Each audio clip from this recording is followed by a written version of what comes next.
We all feel angry sometimes, it's normal. But what happens when that anger turns inwards, when we're mad at ourselves? This isn't about the occasional ook, I messed up feeling. This is about a deeper anger, a frustration that seems to linger. Many people struggle with self-anger. It's more common than you think. We can feel like we're failing ourselves, like we're not good enough. This anger can be very isolating. Why are we so hard on ourselves? There's no single answer. It's a mix of things. Our own thoughts and feelings play a part, but so do the pressures of the world around us. We need to understand this anger. We need to learn how to deal with it. Because when we're kinder to ourselves, life gets a little bit easier. Sometimes, the biggest critic in our lives is ourselves. We set high standards.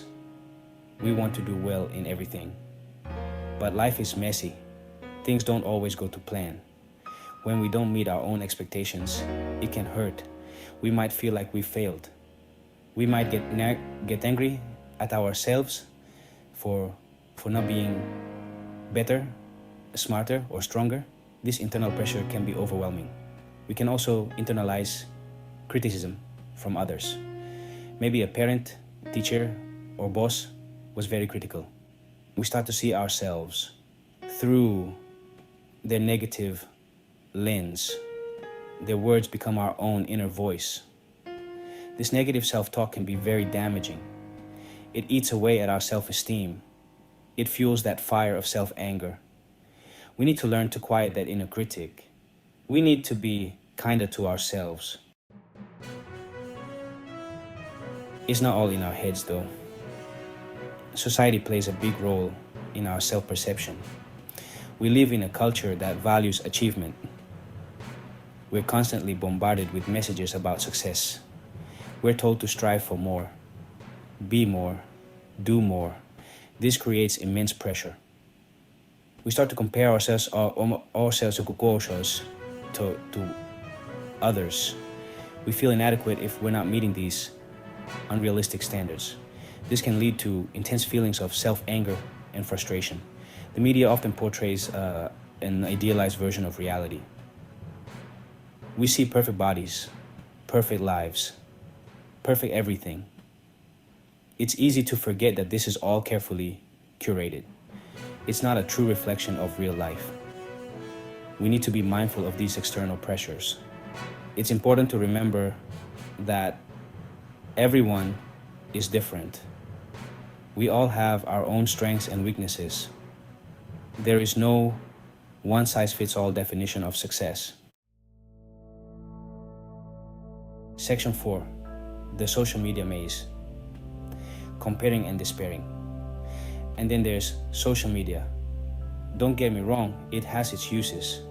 Cat videos, for instance, are crucial to a well-balanced life, but it's also a breeding ground for comparison and self-doubt. We scroll through our feeds and see everyone else's highlight reels, their vacations, their promotions, their seemingly perfect lives. It's easy to feel like we're falling behind, like we're not good enough. This constant comparison can fuel self-anger. We start to resent ourselves for not having what others have.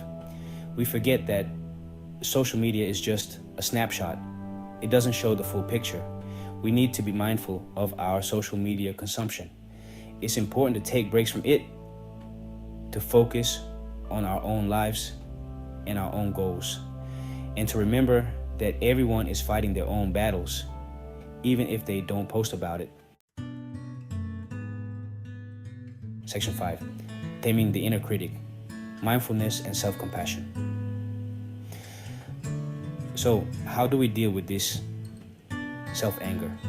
How do we stop being so hard on ourselves? It takes time and effort, but it's possible. Mindfulness can help. It's about paying attention to the present moment, noticing our thoughts and feelings without judgment. When we're mindful, we can catch those negative thoughts before they spiral out of control. Self-compassion is also crucial. It's about treating ourselves with the same kindness and understanding that we would offer a friend. It means acknowledging our mistakes without beating ourselves up about them. When we're self-compassionate, we create a safe space for ourselves. We allow ourselves to be human. We recognize that we're not perfect, and that's okay. Section 6, breaking free from perfection. Embracing imperfection. Perfectionism is a major driver of self-anger. We strive for flawlessness in everything we do. We set unrealistic standards for ourselves. And when we inevitably fall short, we get angry. We need to break free from this perfectionistic mindset. We need to embrace imperfection. We need to learn to be okay with good enough. This doesn't mean we should stop striving for improvement. It just means we need to be realistic about our expectations. We need to celebrate our accomplishments, no matter how small. Remember, progress, not perfection, should be the goal. It's about taking small steps every day. It's about learning from our mistakes and moving forward. Section 7. Conclusion. A journey towards self-acceptance. Dealing with self-anger is a journey. It's not something that happens overnight. There will be good days and bad days. The important thing is to keep moving forward. Remember to be kind to yourself. You deserve your own compassion. You are worthy of love and respect, even when you make mistakes. When we learn to accept ourselves, flaws and all, we open ourselves up to a world of possibilities. We free ourselves from the chains of self-doubt and anger. We allow ourselves to truly live. So let's try to be a little less angry with ourselves. Let's try to be a little kinder. Let's try to embrace the perfectly imperfect beings that we are.